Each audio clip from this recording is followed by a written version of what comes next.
Dilaporkan seorang warga telah meninggal dunia akibat puting beliung derasnya angin kencang mengakibatkan tiang listrik tumbang dan mengenakan seorang warga pelintas jalan umum.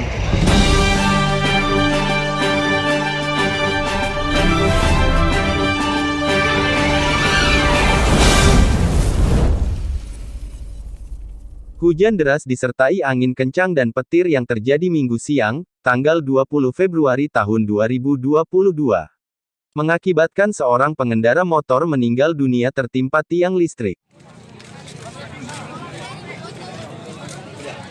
Peristiwa terjadi saat pengendara sepeda motor sedang melintas di Jalan Setia Marindal, Pasar 3, Kecamatan Patumbak, Kabupaten Deli Serdang.